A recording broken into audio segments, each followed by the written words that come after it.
I wanted to continue on what I started earlier in a previous video about creation and the idea that monotheism introduced that their God can create from nothing and can also end the world. So the God of monotheism is always capable of giving life and taking it away. So he is also the creator, which is very important.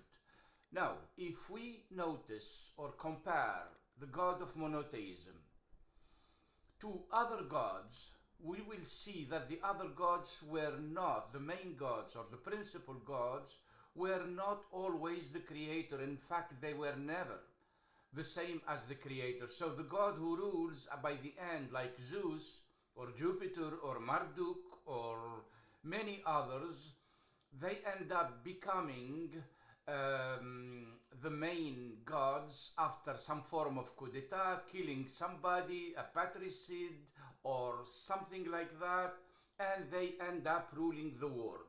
So they were not always, or actually rarely, associated with creation. The main God was not the creator in general. The main God was somebody who did some action or kind of what I call a coup d'etat against a father or against a different one, and usually the one who loses is the one who was supposedly associated with creation. But the one who ends up ruling the world is never the one who created it. So associating creation with divine religion is actually new or mostly associated with monotheism. I mean, the reason are quite range, because the God that monotheism wanted to promote, the marketing that they did for a God who is capable of doing everything. Therefore, he must be capable of creating and also must be also capable of ending the world. So the way they promoted this idea of one God really led them with no other option but to give this God all kind of power. He knows everything, is capable of everything, he's omni-everything, basically. And that's the God that they wanted to, the gods that appeared before or even after monotheism in many regions of the world were not always the creators. And I would like to take an example that I really think is very important is Zeus. Zeus was not a creator.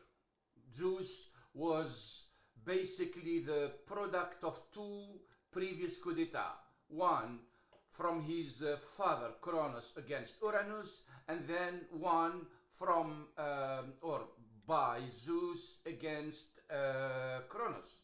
So, and what we see here is that Zeus was not at any point in his history associated with creation. He didn't create anything. He was a god of thunder, he had stuff like that, but he was not the one who created the world. Now, Zeus, contrary to the idea of monotheist gods, Zeus was actually very human in somehow. He's a crook, he lies, deceives, rapes, you name it. There is nothing bad that he didn't do. And the image of this God ending up being the main principal God of the Greek pantheon, basically, it's quite amazing. Like, for the first time, we have a God that is literally human in his characteristics, in his features, in his action and everything, and yet he becomes the main principal God.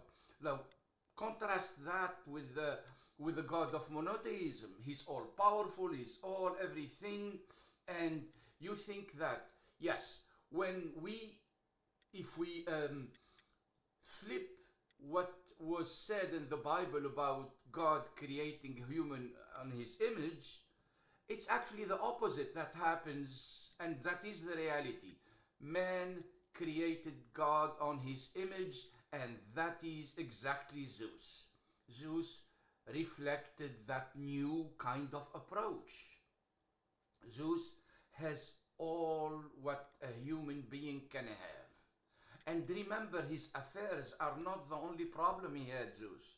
He has thefts, he has lies, he has deception, he has, anything really bad you can name, Zeus had it, which doesn't really work with any monotheist God. Neither Jehovah, even though Jehovah, in my personal opinion, was a serial killer, but it was hidden in a different way by presenting him as somebody who's saving the Jews. But in reality, Jews created this image to save them.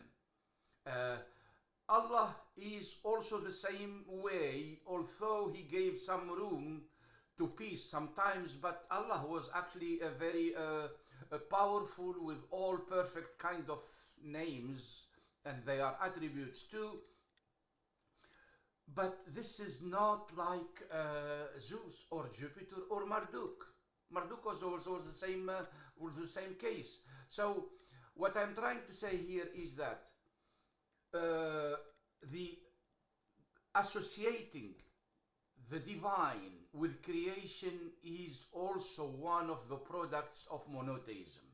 Monotheism needed one to be behind almost everything, behind creation, behind death, behind the world, behind everything. And actually, if you take that in general, it really works well with the formation of states or central kind of states or central groups that were trying to rule either over a certain group or over a territory. And they needed something that is clearly marked as theirs. And that thing also needs also to have all the power in order to rule over that either territory or that group of people. So you cannot really put yourself at the hand of a God who is incapable of doing many things. You cannot do that. So you need from the beginning to give him all powers. And I think it is with monotheism, and let's remember here, monotheism, I will discuss it more in videos in the future.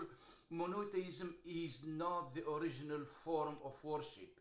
Despite what the Quran claim and most religion claim, monotheistic Middle Eastern religion, they say that people really started worshipping God, and then after that there is a deviant approach to the divine, and then after that they are returning to monotheism. Now, people started with many gods because the idea of having one God doing everything didn't cross their mind, and it doesn't cross anybody's mind until he has a reason to create one central God, and that is to have a one central government or rule.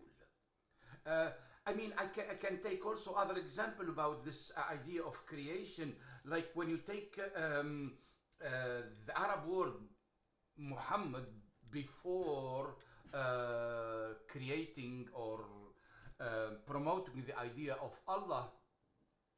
Even Allah might be also, could be the moon god, but in any case, the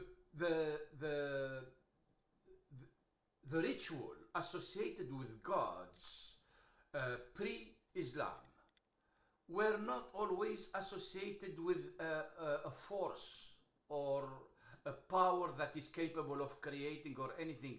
We have one stupid story about Asaf and Naila. So this is a couple that were supposedly committed adultery within Mecca, within the holy cube, Kaaba. And then it looks like the gods were upset at them. They turned them to stones, and since then they became really something reminiscent of what happens to if you do something bad. But over time, people started worshipping them. That's the story. So they weren't really worshipped because they had any godly powers or any divine power. They were worshipped actually basically as a memory of something else. You have also the other gods that were in the Arab world. I mean, Al-Kalbi, one of the first historian of gods or the divine pre-Islam, mentioned that Arabs used to have like when they set up a tent, they take like 4 stones. The 3 of them they use them to cook. So they put the 3 a triangle with the 3 stones, and they make fire there. And the 4th stone they use it to worship. So basically, wherever they go, they pick up 4 stones. 3 of them they use them as a cooking kind of utensil or something like that, and the 4th one they worship it. So it tells you that the idea of worshipping or the God himself was not always associated with, I mean, neither power nor creation nor anything. A lot of idea that we have today about the divine power is associated with monotheism and with the creation of states. Strong, solid states that needed also strong, solid, unified gods. Thank you.